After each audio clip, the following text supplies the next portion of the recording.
Alors les conteuses, forcément, ça compte. Et puis pour parler, je suis pas mal, hein, vous allez voir.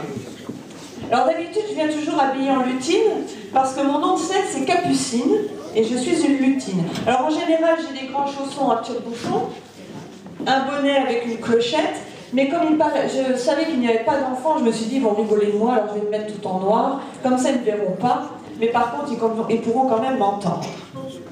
Alors je me suis dit, ah ben tiens, on m'invite pour la journée de la femme, ben, il va falloir que je raconte quelque chose sur la femme.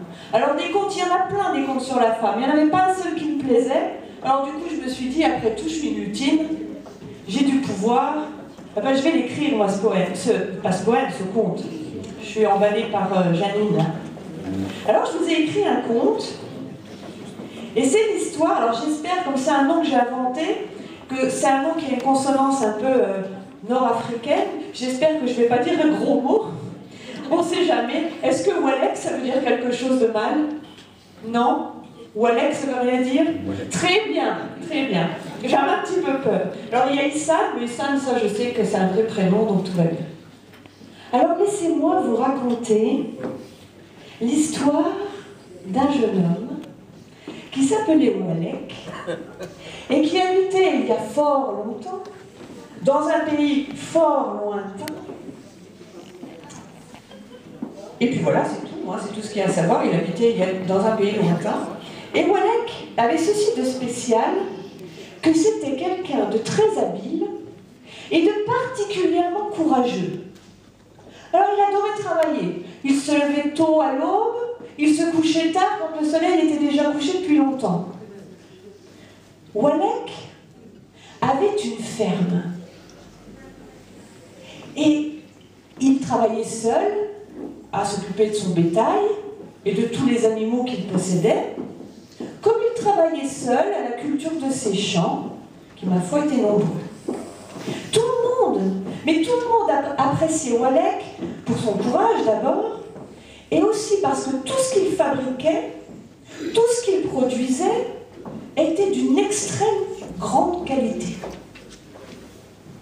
Dans son village, il faut que vous le sachiez, toutes les jeunes filles en âge de se marier espéraient bien qu'un jour, le fameux Walek choisirait l'une d'entre elles pour se marier. Parce que, mesdames, il faut que je vous le dise, Walek n'était pas seulement courageux, pas seulement habile, pas seulement riche, il était super très beau. Sexy même. Alors vous pensez, parmi toutes ces jeunes femmes, il y avait la magnifique Baya. Ah, Baya, ça c'est pour les hommes, elle était belle. Très très belle. Mais Walek ne la voyait pas. Ben non, parce que Baya, c'était la fille cadette de Zacharie et de Yoli. Et Baya, elle avait 8 frères, et connaissait Walek depuis fort longtemps, depuis leur toute petite enfance. Et donc du coup, ben, Walek, lui, faisait pas trop attention à elle, et je pense que c'est parce qu'il considérait Baya comme il considérait ses frères, avec l'innocence et l'insouciance que se portent les amis d'enfance. Alors, tout ce que je viens de vous raconter, c'est pour que vous compreniez qu'il n'y avait pas de place pour une femme dans la vie de Walek. Walek ne voulait pas s'embarrasser d'une femme. Ben non, il travaillait tout le temps. Alors c'est vrai, qu'en y réfléchissant, pour dire qu'aurait fait Walek d'une femme, lui qui passait tout son temps à s'occuper de ses bêtes. Qu'aurait-il fait d'une femme, lui, qui passait le reste de ce temps à s'occuper de ses terres, à la retourner, à les retourner, à les ensemencer, à les arroser, à les moissonner, sans compter qu'après tout ça, il fallait vendre le produit de sa ferme. C'était beaucoup de travail. Donc une femme, non, décidément, non. Une femme n'avait pas la place dans la vie de Walek. Alors il se trouve que régulièrement, le jeune homme se rendait à son village pour vendre le produit de sa ferme et qu'il allait voir le vieil Ishan. Alors je dis Ishan, c'est pas Ishan, c'est Issan. Je confonds à chaque fois. Pourtant c'est moi qui l'ai écrit et j'arrive à confondre. Alors Issan était reconnu dans son village parce que c'était le plus vieux du village, le plus sage, hein, c'est ce qu'on dit. Plus on vieillit, plus on est sage. C'est pas vrai? Ah si, ça se voit. Je l'ai vu dans votre regard tout de suite. Et alors, Ihsan lui demandait tout le temps, lui disait tout le temps, mais Walek, je t'en prie mon fils, Walek, mais marie-toi! Marie-toi, tant que tu es capable d'engendrer la vie. Oh, mais Walek, il n'en avait que faire de tout ça, il ne pensait même pas qu'un jour il serait plus capable. Non, moi, écoute, Ihsan, oui, non, je peux pas, non, il n'y a pas de place dans la vie pour une femme. Moi, tu sais bien, ce que j'aime, c'est travailler. Bon, puis ben, Walek repartait chez lui. Puis un beau jour, justement, Walek revient chez Ihsan, hein, comme chaque semaine. Et Ihsan avait réfléchi un petit peu, puis il lui dit, écoute, Walek, je ne veux pas que tu partes aujourd'hui avant que j'ai pu te raconter une histoire. Ah bon? Quelle histoire, dit Walek? Ah ben écoute, tu sais, j'ai beaucoup pensé à toi cette semaine. Oh, merci, j'aime bien être dans tes pensées, ça me fait vraiment plaisir. Il me dit, mais attends, dis donc, je me disais, mais tu travailles tout le temps, tu passes tes journées entières dans tes champs à t'occuper de tes bêtes. Est-ce que ne t'arrive pas parfois de rêver à une vie plus douce?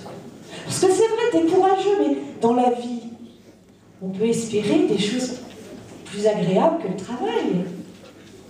Alors Walek réfléchit un petit peu, il se gratouille la tête, de façon sexy. Il était beau, je vous ai dit.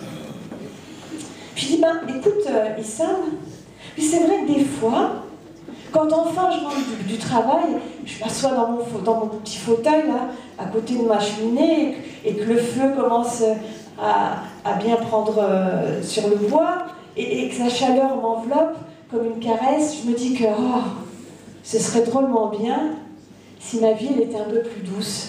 Et si cette chaleur que je ressens en étant près de mon feu, eh ben, elle pouvait me suivre un peu la journée, et puis pourquoi pas la nuit.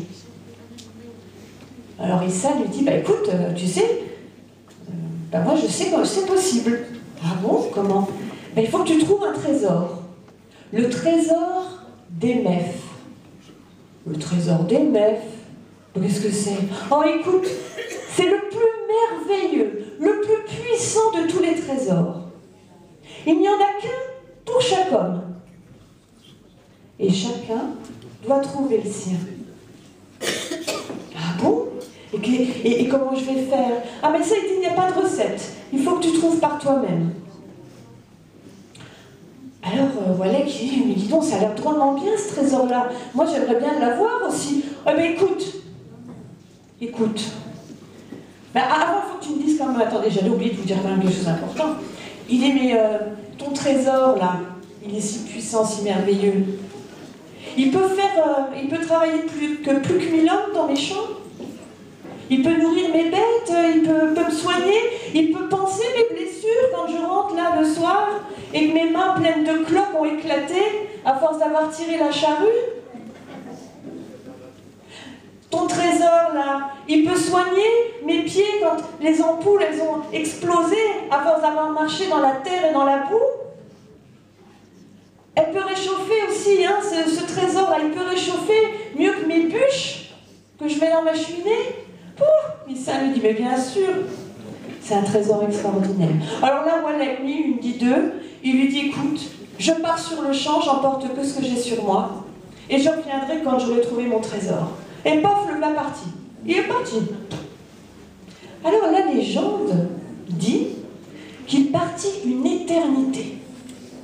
La légende dit aussi qu'il traversa les plus vastes océans, qu'il grimpa les plus hautes montagnes, qu'il s'enfonça dans les plus profondes forêts. Mais que plus il cherchait, et moins il trouvait.